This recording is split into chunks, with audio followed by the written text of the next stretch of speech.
এক বাড়িতে মিনু তার মায়ের সঙ্গে বসবাস করত। তারা খুবই গরিব ছিল। তারা খুব কষ্টে তাদের দিন কাটাচ্ছিল। হারান কাকু, আমাকে একটা সন্দেশ দেবে গো? তোমার দোকানের সন্দেশগুলো দেখে আমার তো জিভে জল এসে গেল। আচ্ছা, সন্দেশ খাবি? টাকা নিয়ে এসেছিস? 5 টাকা দে। কাকু, টাকা তো নিয়ে আসেনি, আমাকে একটা সন্দেশ দাও, পরে মাকে বলবো তোমাকে টাকা দিয়ে দেবে। আমার বাড়ির আবদার নাকি? টাকা নিয়ে আয় আগে, তারপরে সন্দেশ দেব। এখন যা তো এখান থেকে। টাকা নেই, সন্দেশ খেতে এসেছে, ভাগ এখান থেকে। মিনু কিছু না বলে সেখান থেকে চলে যায়। এই গরিবদেরকে নিয়ে কি বলবো, সন্দেশ খাওয়ার মুরদ নেই, কিন্তু সন্দেশ খেতে আসে। মা, তোমার কাছে 5 টাকা থাকলে আমাকে দাও না। মা, আমার কাছে তো কোনো টাকা নেই, তুই 5 টাকা নিয়ে কি করবি? মা, হারান কাকুর দোকানে অনেক ভালো ভালো সন্দেশ নিয়ে এসেছে, গন্ধে মোমো করছে, আমার যে খুব খেতে ইচ্ছে করছে। মা, তুমি আমাকে 5 টাকা দাও না, আমি একটা সন্দেশ খাবো। মা, তুই একদিন অপেক্ষা কর, কালকে আমি শহরে কাঠ বিক্রি করতে যাব, তোর জন্য সন্দেশ নিয়ে আসবো। হারান কাকুর দোকানের কাছে ওই রকম যাস না, জানিস তো হারান কাকু অনেক রাগী। আচ্ছা মা, যাব না, চল ঘরে চল, তোকে খেতে দিই। রিমা, চল বাবার দোকানে যাই। বাবার দোকানে শুনলাম ভালো ভালো মিষ্টি সন্দেশ নিয়ে এসেছে, দুজনে মিলে কয়েকটা খেয়ে আসি। আচ্ছা চল। রিমা, দেখ আমাদের স্কুলের মিনু, ওই যে গরিবের মেয়ে, ওখানে সন্দেশের লোভে হয়তো দাঁড়িয়ে আছে। রিমা মা, স্কুল থেকে ফিরলে বুঝি? হ্যাঁ কাকু, স্কুল থেকেই ফিরলাম। শুনলাম আপনি নাকি অনেক মিষ্টি সন্দেশ নিয়ে এসেছেন, তাই রিমা আমাকে নিয়ে আসলো মিষ্টি সন্দেশ খাওয়ার জন্য। ও, তা ভালো করেছে।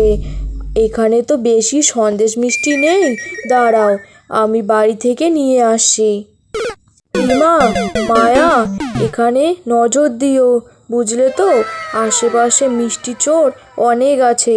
আবার তুমি চিন্তা করো না, আমরা দুজন তো আছি, কেউ একটা মিষ্টিও চুরি করতে পারবে না। এ কথা বলে রিমার বাবা বাড়িতে মিষ্টি আনার জন্য যায়। মিনু, ওখানে দাঁড়িয়ে কি করছিস? এখানে আয়। রিমা, তুই ভিখারি মেয়েকে ডাকছিস কেন? খবরদার বলছি, ওর সঙ্গে কথা বলবি না। আহা মায়া, তুই বেশি কথা বলছিস, দাঁড়া না। মিনু, এদিকে আয়।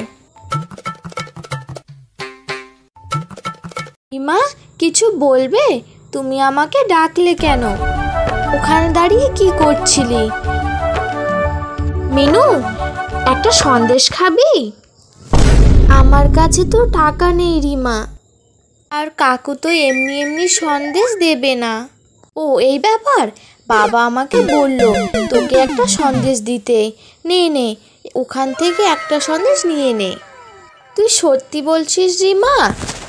আমার সন্দেশগুলো দেখে তো জিভে জল এসে গেল। এত দেরি করছিস কেন?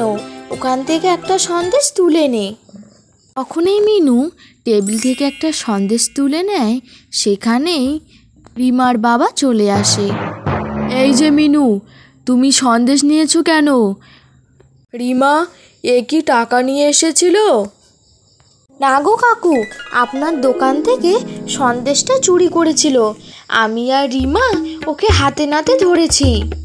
হ্যাঁ বাবা, মায়া ঠিক কথাই বলেছে। ছি মিনু, তুই না আমাদের স্কুলের সব থেকে ভালো ছাত্র, শেষ অবধি তুই কি না চুরি করছিস? স্যারকে তো এ কথা জানাতেই হবে। কাকু, আমি সত্যি বলছি, আমি চুরি করিনি, আমাকে তো রিমা এই সন্দেশটা নিতে বলল। দেখেছো বাবা, দেখেছো, আবারও মিথ্যে কথা বলছে। এর তো অনেক শাস্তি পাওয়া দরকার। দাঁড়াও, এক্ষুনি একে এর মার কাছে নিয়ে যাচ্ছি, কান ধরে উঠবোস করাবো একে। হারান দোকান থেকে একটা বড় লাঠি নিয়ে আসে, আর ছোট্ট মিনু লাঠি দেখে কাঁদতে শুরু করে। চল বাড়ি, আজকে তো তোর মাই তোর বিচার করবেই। কিরে মায়া, কেমন দিলাম বল?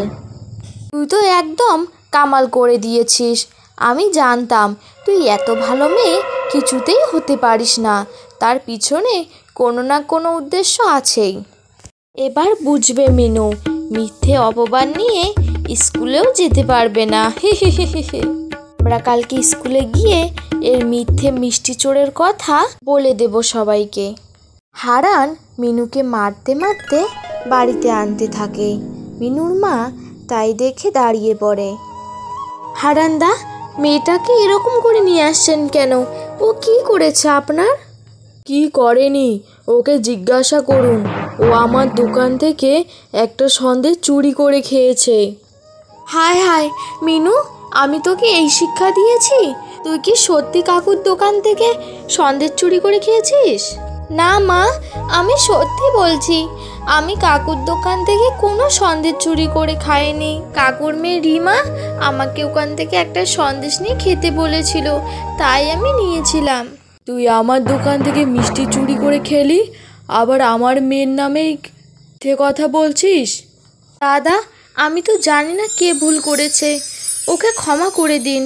আর দ্বিতীয়বার আপনার দোকানের কাছে ও যাবে না, আমি আপনাকে কথা দিচ্ছি। ঠিক আছে বৌদি, এত করে যখন বলছো এইবারের মতো মাফ করে দিচ্ছি, কিন্তু ও যদি আমার দোকানের কাছে না যায়। এ কথা বলে হারান সেখান থেকে চলে যায়। মা, তুমি আমাকে বিশ্বাস করো, আমি সত্যি কথা বলছি, আমি কোনো সন্দেশ চুরি করিনি।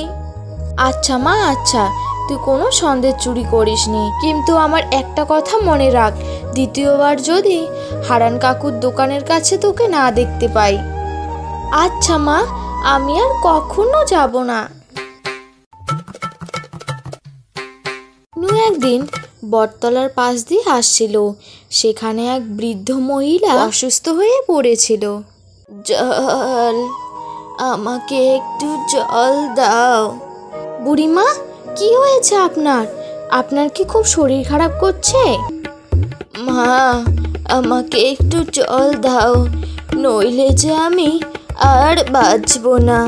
ঠাকুমা, তুমি একটু বসো, আমি এক্ষুনি জল নিয়ে আসছি।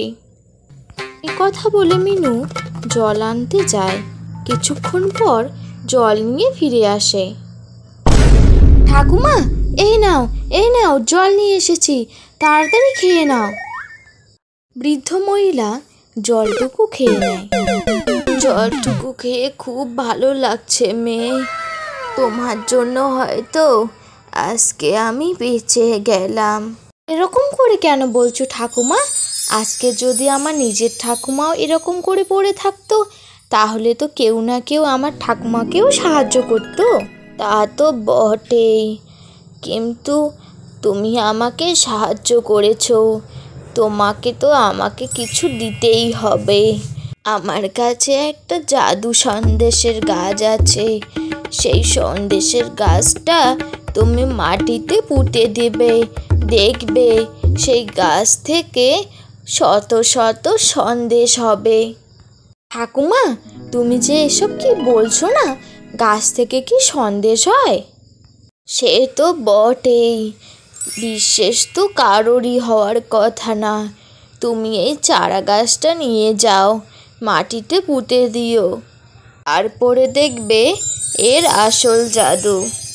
আচ্ছা, তুমি যখন বলছো আমি তাই করব। ঠাকুমা, আমাকে এখন বাড়িতে যেতে হবে, মা হয়তো আমার জন্য অপেক্ষা করছে। আচ্ছা, আমি এখন সুস্থ আছি, তুই নিশ্চিন্তে বাড়িতে যা। ঠাকুমা তো বললো চারা গাছটা মাটিতে পুঁতে দিতে, কিন্তু সত্যি কি এই চারা গাছ থেকে সন্দেশের গাছ হবে? কি জানি বাবা, ঠাকুমা বলেছে মাটিতে পুঁতিয়ে দেই। মিনু গাছটা মাটিতে পুঁতে দেয়। সকালবেলা মিনুর মা বাইরে বেরিয়ে দেখে একটা বড় সন্দেশের গাছ। মিনুমা, মিনুমা, তাড়াতাড়ি বাইরে বের হ। মিনুমা। মিনু তাড়াতাড়ি তার মায়ের কাছে চলে আসে। এ এ এ কি মা? এ তো সত্যি সত্যি সন্দেশের গাছ। তার মানে কি ঠাকুমা সত্যি কথা বলছিল? তারপর মিনু তার মাকে সব ঘটনা খুলে বলে। মাকে অনেক ধন্যবাদ, এই সন্দেশ বিক্রি করে আমাদের সংসার ভালোভাবেই কেটে যাবে। মিনু গাছে লাফ দিয়ে দিয়ে সন্দেশ মিষ্টি সব ছিটতে থাকে এবং তাদের উঠোনে একটা ছোট্ট দোকান খুলে বসে। সবাই আসো গো, আমার কাছে সন্দেশ মিষ্টি সব কিছু আছে, খুব কম দামে নিয়ে যাও। মিনুর ডাক শুনে অনেক লোকজন তার দোকানে এসে ভিড় করে। মিনুমা, আমাকে 20 টাকা সন্দেশ দিয়ে দাও। তোমার সন্দেশগুলো তো খুব সুন্দর দেখতে, হারানদার দোকানের থেকেও অনেক সুন্দর, খেতে নিশ্চয় ভালো হবে। হ্যাঁ মিনু, আমাকে 20টা মিষ্টি আর 10টা সন্দেশ দিয়ে দাও।